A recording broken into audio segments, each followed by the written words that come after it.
Good evening. I do have 5:30, so we're going to call the regular city council meeting to order. I'd remind you to turn your phone to silent or vibrate, and then let's please all stand and do the Pledge of Allegiance. I pledge allegiance to the flag of the United States of America and to the republic for which it stands, one nation, under God, indivisible, with liberty and justice for all. Chris, would you go ahead and take the roll? And before you do that, I'd like to welcome Mr. Rick Johnson to the council, so we'll include him in the roll call. Councilmember Myers? Here. Councilmember Johnson? Here. Councilmember Berg? Here. Councilmember Dalby? Councilmember Rowe? Here. Mayor Lazio? Here. Items on the consent agenda. Minutes from regular meeting number 25 on August 17th, 2021 as presented. Acknowledgement of June and July financial reports and payment of bills as submitted by the Finance Department. Recommend appointment of Constance Lewis to the Cemetery Board of Trustees, term to expire 7/1/2028 due to a vacancy. Civil Service Commission eligibility list for August 25th, 2021, airport line technician entrance. Approve the appointment of Troy Fadiga to the position of pre-treatment coordinator for the Water Pollution Control Facility on or about September 12th, 2021. Approve the updated salary schedule effective July 1, 2021. Approve the bid from Pierce Fence for $11,100 for fencing along the lagoon adjacent to the beach. Approve the replacement of an overhead garage door from Clote Door Service for $9,956 for the east side of the Public Works garage. Approve the purchase of 4 galvanized light poles for the Public Works Department for a total amount of $15,068. Approve the replacement of a Vaughn chopper pump from Allied Systems Incorporated for the quoted price of $8,390 for the Water Pollution Control Facility. Approve the purchase of 38 LED streetlights for the Public Works Department for a total amount of $13,181.25. Approve the purchase of a traffic signal microwave detection system from Mobotrex for the signal on Highway 149 and Woodland Avenue in the amount of $22,215. Beer and/or liquor applications for Red's Pub at 618 Church Street, adding Sunday sales to current license and temporary outdoor service area on 9/25/2021. Parkview Plaza Hotel Ottumwa at 107 East 2nd Street, temporary outdoor service area for 9/17/2021. All applications pending final inspections. Is there a motion for the consent agenda? Move to approve. Second, Thank you. and with a couple questions, please. Okay. So item 6, Human Resource Director Kojo, Mrs. Kojo, where we're bringing the salary schedule up to date and so forth. I was just curious, again, I get in trouble asking some of these things, but so when we have this in our books as this is the base, it does not include compensations. And it makes me think, when we look at comparabilities in other cities and everything, do we only look at bases or do we look at their total compensations? When we do a comparable study, we will ask for their base. We will try to do our very best to compare apples to apples. So this is our base. And when I would call and say another city and ask them, I would ask them, what is their base? Excluding any, longevity, any benefits, anything like that. Okay, so if our compensation package were to average like 30% of that base, do we know, is that fairly average for other cities then too?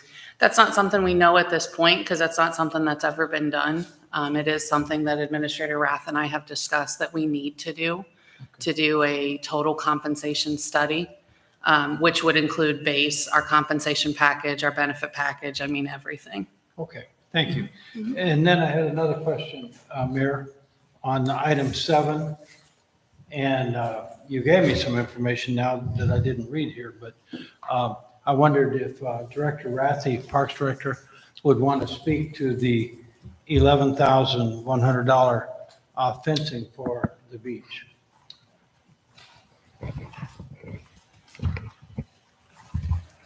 Okay, the purpose of this project is to create a barrier along the edge of the lagoon at the beach to keep the geese from walking from the lagoon into the pools.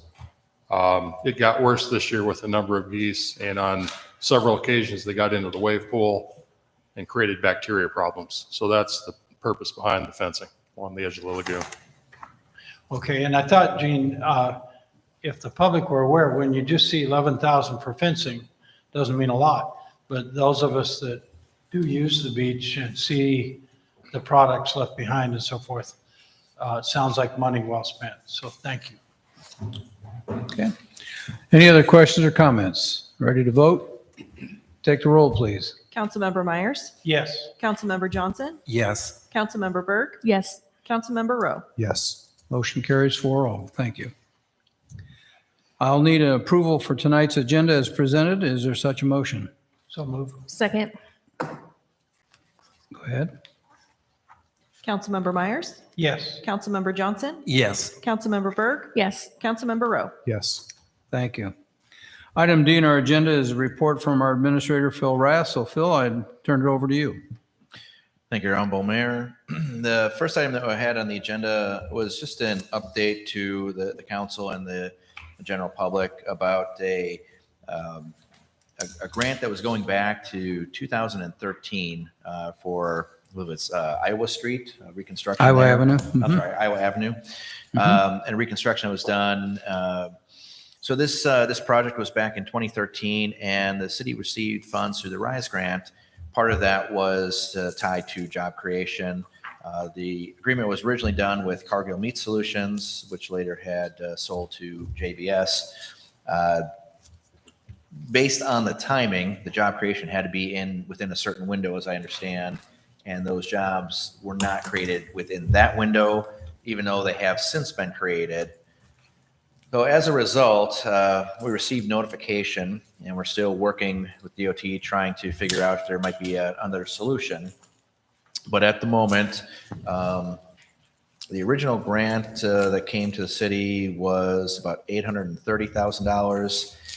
Because of some of the not creating those jobs, the state is requesting that the city reimburse $342,913. And there's a couple of options to do that. Either a lump sum payment, installment payments over a 5-year term, or taking out of future road use tax funds. So there's no actions needed tonight. We're working with DOT and getting a resolve, hopefully, on this. If we can't do anything different, then we'll come with a recommendation as to how we would need to repay that and let the council make that action. So it's kind of an update on that to let you know where things are.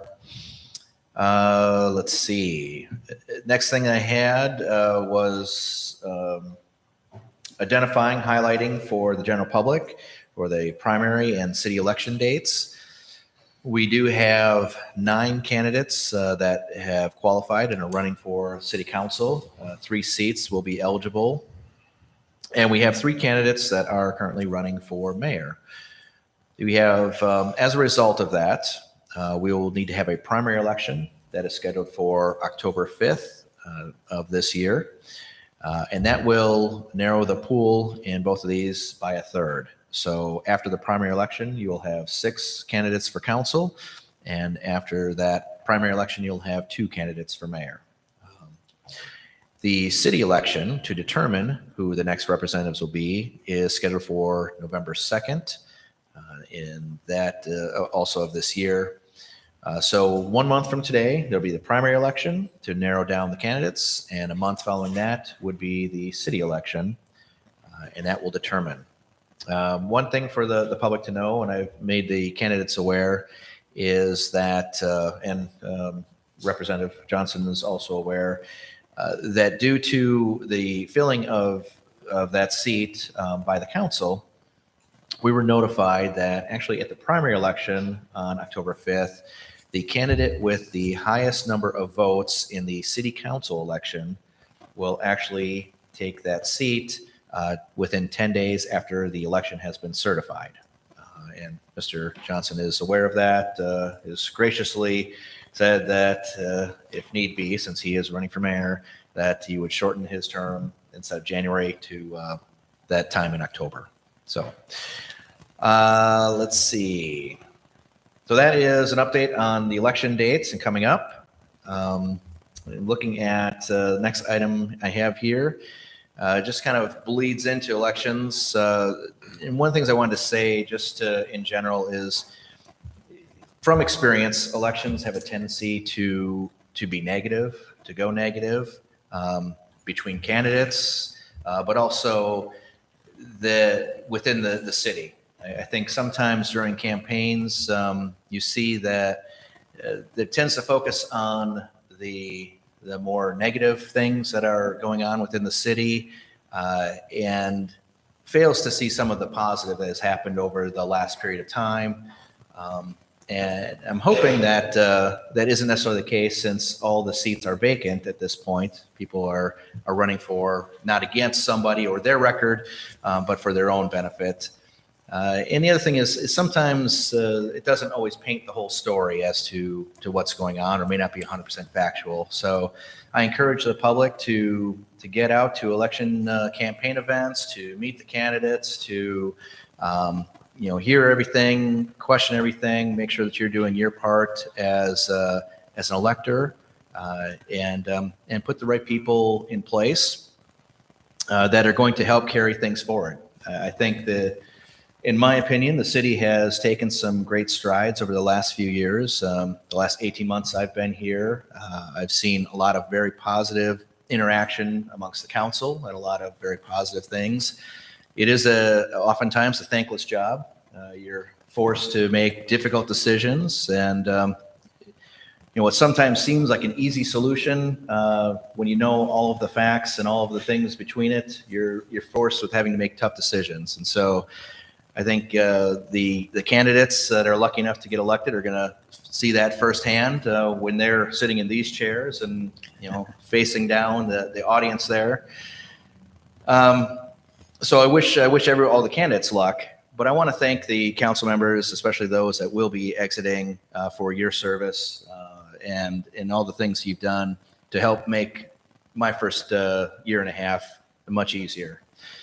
I also wanted to point out we have a great staff, and I think we're doing everything we can amidst some very trying times, from a financial aspect, from worldwide pandemic aspect, and to not lose sight on all the great things that the staff and the city has been able to accomplish, and to make sure that we're able to do those things going forward. So I just want to take a moment and thank the staff for all that you do as well.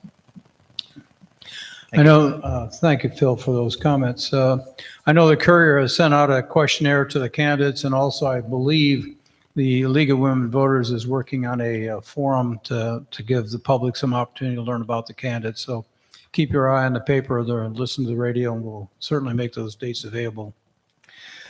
Okay, item E, is there anyone in the audience that wants to address an item on the agenda? Seeing none, we'll move on to item F then. Or G, we don't have any. This is the time, place, and date set for a public hearing on the intent to adopt the multi-jurisdictional hazard mitigation plan for Wapello County, Iowa.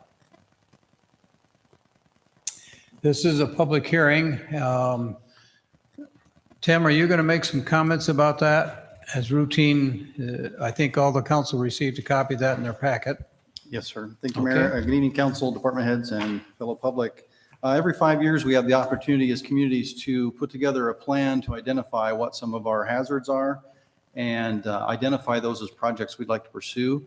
And by certifying this plan, it makes you eligible for some potential funding sources for some of those projects. We kind of did a process change this time versus how we've done hazard mitigation planning in the past. Having been on your side of the bench as well as a council person in a small community, and having those frustrations with long drawn out meetings and tons of meetings and chasing after grant requirements, we decided to scrap going after the grant that pays you to write the grant because it was self-serving. And the same out-of-pocket expense would allow us just to simply partner with regional planning to do this project, and that's what we did. In that process, it made a much more simplified, streamlined planning process. That was a survey that you took, seems like forever ago, about a year and a half ago, pre-COVID. And so we're just now getting back to that. So your version of the plan now, which I think you have electronically in your packet, and there's also print copies available at City Hall. I made a pullout of the action items. So this document you have is much easier to keep track of what our actionable items are and gives it some rank and priority, and also divided it into different areas. So some of these projects I lead, some of them communities lead, and then some of them are kind of lower priority that we want to keep on our radar. From here, we will survey all of the jurisdictions annually to see where we're at against those metrics and to see what things we want to add for the next version of the plan. This is a public hearing, and so if there's anyone in the audience that wants to comment on this plan, now's the time to speak up. Seeing none, I would entertain a motion to close the public hearing. So moved. Second. Thank you. Mark and Holly? Councilmember Myers? Yes. Councilmember Johnson? Yes. Councilmember Berg? Yes. Councilmember Rowe? Yes. Resolution number 171, 2021, adopting the 2021 multi-jurisdictional hazard mitigation plan for Wapello County, Iowa. Recommendation, pass and adopt resolution number 171, 2021. Is there a motion? Move the recommendation as presented. Second. Any discussion or questions for Tim or Phil? Well done plan, and it was in your packet. Hearing none, take the roll. Councilmember Myers? Yes. Councilmember Johnson? Yes. Councilmember Berg? Yes. Councilmember Rowe? Yes. Motion carries. This is the time, place, and date set for a public hearing to accept written or oral comments from the public on the spending plans for the 2021 Justice Assistance Grant Program funds to be obtained from the Bureau of Justice Assistance. Okay, this is a public hearing also. Chief, are you going to make any comments about that? Or Phil? I can if anybody would like me to. If the council needs any. Pretty need me to standard. expound It's, on it. you've done this many years in the past and standard, and I did go through it page by page. I don't have any questions about it. You ready to consider it? Is there anybody in the audience that wants to address this? Hearing none, I'd entertain a motion to close the public hearing. So moved. Second. Thank you. Councilmember Myers? Yes. Councilmember Johnson? Yes. Councilmember Berg? Yes. Councilmember Rowe? Yes. Motion carries. Thank you. Consider accepting the 2021 JAG grant from the Bureau of Justice Assistance in the amount of $19,839. Recommendation, approve submission of the grant over the internet and authorize the mayor to sign any related documents as may be required. Move the recommendation as presented. Thank you. Second. Thank you, Bob. Any questions or comments?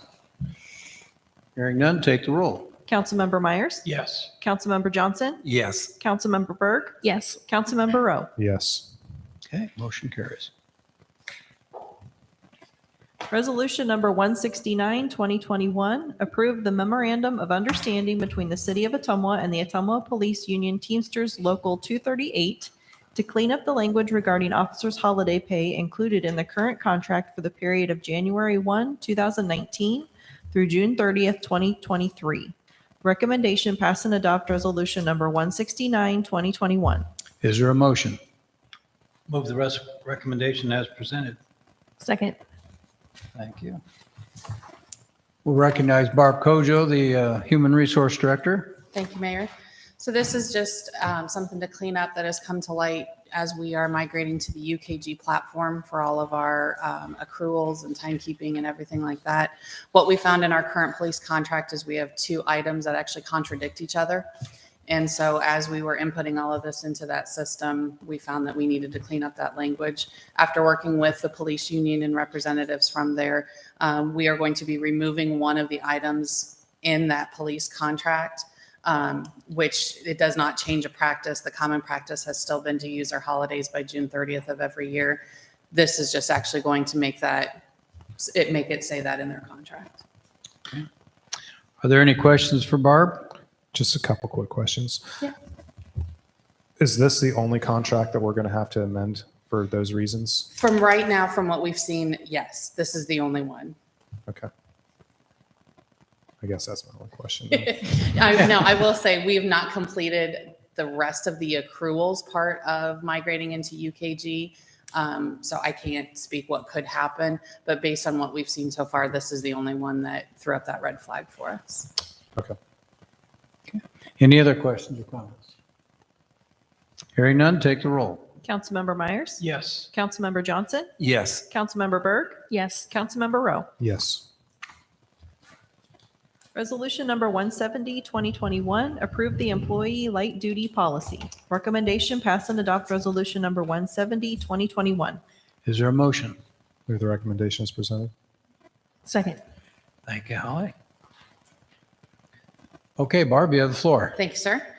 So this is another part of the UKG transition. What we found as we were going through our policies is we needed to clean up some language in this and also create a structured process for light duty. So we worked with our legal team as well as IMWCA, which administers our workers' comp. And we adopted this policy that you've got in your packet. And like I said, the intent behind it is to clean up some of the language that's there, but also to provide us a consistent process. So that way we make sure that every department does it the exact same way every time. And then we are also going to be able, with this process, to put it into UKG to be able to track it appropriately for our employees as well. Any questions for Barb? Okay, hearing none, take the roll. Councilmember Myers? Yes. Councilmember Johnson? Yes. Councilmember Berg? Yes. Councilmember Rowe? Yes. Resolution number 172, 2021, approving change order number 1 and accepting the work as final and complete and approving the final pay request for the 2021 RFP number 3 Eisenhower Pedestrian Bridge Repair Project. Recommendation, pass and adopt resolution number 172, 2021. Is there a motion? So moved. Second? Second. Thank you. Okay, any questions? Over Larry, you have the floor. Thank you, Mayor. Boulder Contracting LLC of Grundy Center, Iowa was awarded the contract April 6, 2021 in the amount of $85,500 for concrete repairs on the Eisenhower pedestrian bridge. Change order 1 decreases the contract amount by $5,053.13 for quantity adjustments. The new contract amount is $80,446.87. The contractor has completed the above reference work according to the request for proposals, and this will authorize approval of change order 1 and release all retainage and approve final payment. Okay. Any questions for Larry about this project? Hearing none, take the roll. Councilmember Myers? Yes. Councilmember Johnson? Yes. Councilmember Berg? Yes. Councilmember Rowe? No. Motion still carries 3-1. Resolution number 173, 2021, approving a collateral assignment related to the development agreement between Washington Apartments LLLP and the city of Ottumwa, Iowa. Recommendation, pass and adopt resolution number 173, 2021. Is there a motion? Move the recommendation as presented. Second. Thank you. Okay, And I'm taking this, you're yeah, taking on it behalf since of Zach's on Zach. vacation? Okay, go Yeah, ahead. Yep. So this is, it's a pretty straightforward, the developers, owners, Washington Apartments, project 539 West 4th. They're refinancing their debt that was taken out to complete the project. Does not change anything with the development agreement or the TIF agreement. However, under the development agreement, there is a collateral assignment document that was included as part of that.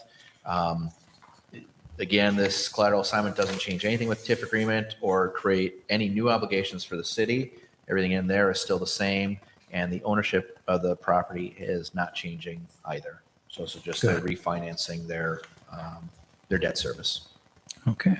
Thank you, Phil. Are there any questions of Phil about this? Pretty straightforward. Hearing none, take the roll. Councilmember Myers? Yes. Councilmember Johnson? Yes. Councilmember Berg? Yes. Councilmember Rowe? Yes. Resolution number 174, 2021, fixing date for a public hearing on the proposal to enter into a development agreement with Cobblestone Hotel Development LLC, which includes the sale of real property and providing for publication of notice thereof. Recommendation, pass and adopt resolution number 174, 2021. Is there a motion? Move the recommendation as presented. Second. Any questions for Phil? Again, this resolution is setting the public hearing for a proposal to enter into a development agreement. It's not approving the development agreement or any of those parameters. That agreement should come out later this week and will be made available to the public and the council for any consideration, review, comments. And then assuming that you approve this resolution, would set the public hearing date for any additional comment or clarification at that time. Just a little clarification. This was a little misleading because I know I've had some questions today that people thought we might be voting on this tonight, and we're not voting. We're just simply setting a date for the public hearing. So, okay. Are you ready to vote? Take the roll. Councilmember Myers, Yes. Councilmember Johnson, Yes. Councilmember Berg, Yes. Councilmember Rowe. Yes. Resolution number 175, 2021, awarding the contract for the Forest Avenue Flood Wall Project to Iowa Bridge and Culvert of Washington, Iowa, in the amount of $527,175. Recommendation pass and adopt resolution number 175, 2021. Is there a motion? Move the recommendation as presented. Second. Thank you, Holly. Larry, you have the floor. Thank you, Mayor. This project will consist of a reinforced flood wall on the west end of town. Well, one of the things we looked at after we did the letting was the overall cost, length, and scope. We have been working with further discussions with FEMA and the Corps of Engineers, and they have allowed the city to reduce the scope of work for the project. The length of the wall would be decreased from 600 to 300 feet. This had been discussed with the contractor or the low bidder, who has agreed to honor the as-built unit prices. The anticipated construction costs with reduced scope would be $315,000. We would have to, as my understanding, award it at the original bid amount and then do a change order to reduce it. So the only thing that we would adjust at the next change order amount would be the steel price. That's one thing we had discussed with the contractor. It has went up substantially since the bid on June 30th, 2021. We did attach all the bid tab plan holders list. The original funding was $500,000 CIP with the new estimate around $315,000. Okay, are there any questions for Larry? Yes, Larry. So over the years, haven't we tried to do several things in that area? The problem that we run into on Forest Ave is when the tieback portion of the levee was built in 84, I believe in 85, there wasn't enough right of way. We either had to reduce the road width or take private property, and some of the areas are restricted. We'd be up against residential homes. We are unable to get what the Corps likes as far as this accreditation program as a 10-foot top. So we went to an eye wall, which is very similar to what you see in front of Bridgeview or along Ottumwa Water and Hydro. So that's what we're going to do. It's kind of interesting as we went through the Corps' consulting firm and design experts of what we were able to do. I'd have to say that Phil done a fantastic job looking at every avenue to reduce the scope of this, to try to reduce the cost. This is one of those projects that we're trying to complete by the end of the year in order to make sure that we can get our levees accredited and stay within the firm mapping or the flood insurance system.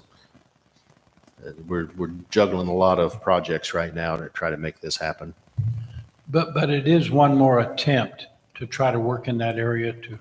It actually solves the problem in that exact area within that 300 foot of the tieback. We're about 1.5 feet low to meet the new freeboard requirement. To back up and give a little bit of the background, if you remember when the Corps/FEMA decided to re-rate the river, they raised the flood profile, which made us deficient in several areas as far as the freeboard requirement, which is 3 foot above whatever the 100-year flood profile is in that area. Thank you. Any other questions or comments? Okay, ready to vote? Take the roll, please. Councilmember Myers? Yes. Councilmember Johnson? Yes. Councilmember Berg? Yes. Councilmember Rowe? Yes. Okay, thank you. Motion carries. Item J in our agenda, is there anyone in the audience that wants to address any item of city business? Doesn't have to be on the agenda. Okay. Seeing none, we'll move to communications and petitions. I'd just like to take a moment and thank again our World Series executive team. Andy Wartenberg, Laura Carell, Sonia Larkin, and Tim Ash, who just did, I thought, an outstanding job in running the event. We had, there's been lots of articles in the paper and pictures, but they did a great job behind the scenes, and it resulted in a $2.676 million economic impact to the community. So we really want to thank them, and this is the kind of thing we're hoping we can do more of, and certainly we hope that that'll help with our downtown development and the Bridgeview Center. Secondly, I'd comment, again, behind the scenes, things that we don't talk a lot about, but I know since we have Tim in the audience and Tony Miller, our chief of fire department, we've worked very closely to work on the ISO and the MABOS deal that we have to do every so often for our ISO rating. And I think we had great cooperation from our Wapello County Management and our fire department, and it was a very educational session for our staff, and going to result in good information for insurance purposes. So that's one of those things that, again, we just take for granted and don't talk about very often. Also, I want to comment, had a chance with Phil to go out to CNC Manufacturing. As you will recall, CNC from Centerville moved to the old Eljon building. And the Cowan brothers have done a great job out there of keeping that business going and expanding it. They have, however, sold the snow removal section of that business to Sal Cavino, who is from Boston. And he owns the Fort Brand Company, which makes the largest snow removal for all the major airports like Logan and LaGuardia and O'Hare and so forth. He was here in town and very pleased with the workforce that we have there at CNC. Very pleased with the cooperation he's gotten from the city, and looks to expand some business opportunities out there. So we're pleased to have met him and be able to visit with him, and encourage that we'll work with him any way we can to grow that business.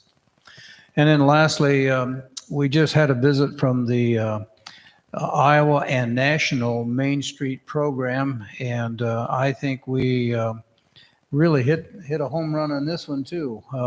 Fred Zessinger, who's our Main Street director, was complimented over and over by both the state and the national Main Street people. We had several meetings with groups of people from downtown businesses to planning and zoning to city officials to just volunteers who work on the board. And it was a very good summary. And I think Fred needs to be patted on the back for a great job he does for our community, and has been recognized throughout the country as being just a great Main Street director. So it's nice to have that in your own backyard. With that, I'll conclude my comments. Are there any comments for city business or any issues that you think the council should be aware of? I was just going to say, speaking of Main Street, there's a ready to recruit process going on right now with Main Street Ottumwa, with the Downtown Resources Network, Downtown Professionals Network, to look at target marketing potential businesses for our downtown, either current businesses to have ideas of how they could expand, or things that could attract new businesses or new developers in. And part of this process is doing a survey through the community. So if you go to mainstreetattumwa.com/survey, be sure to take that by September 15th. Right now I think they were at 327. We'd want to hit at least 400. We'd really like to see at least more than 500. So be sure to get the word out, help share that out, to help us make sure that we can attract those businesses in. Good reminder. Thank you, Holly. Appreciate that. Any other comments? Okay, hearing none, I'd entertain a motion to adjourn the meeting. So moved. Second. Councilmember Myers? Yes. Councilmember Johnson? Yes. Councilmember Berg? Yes. Councilmember Rowe? Yes. And I have 6:04. Thank you all, and good night. Yeah.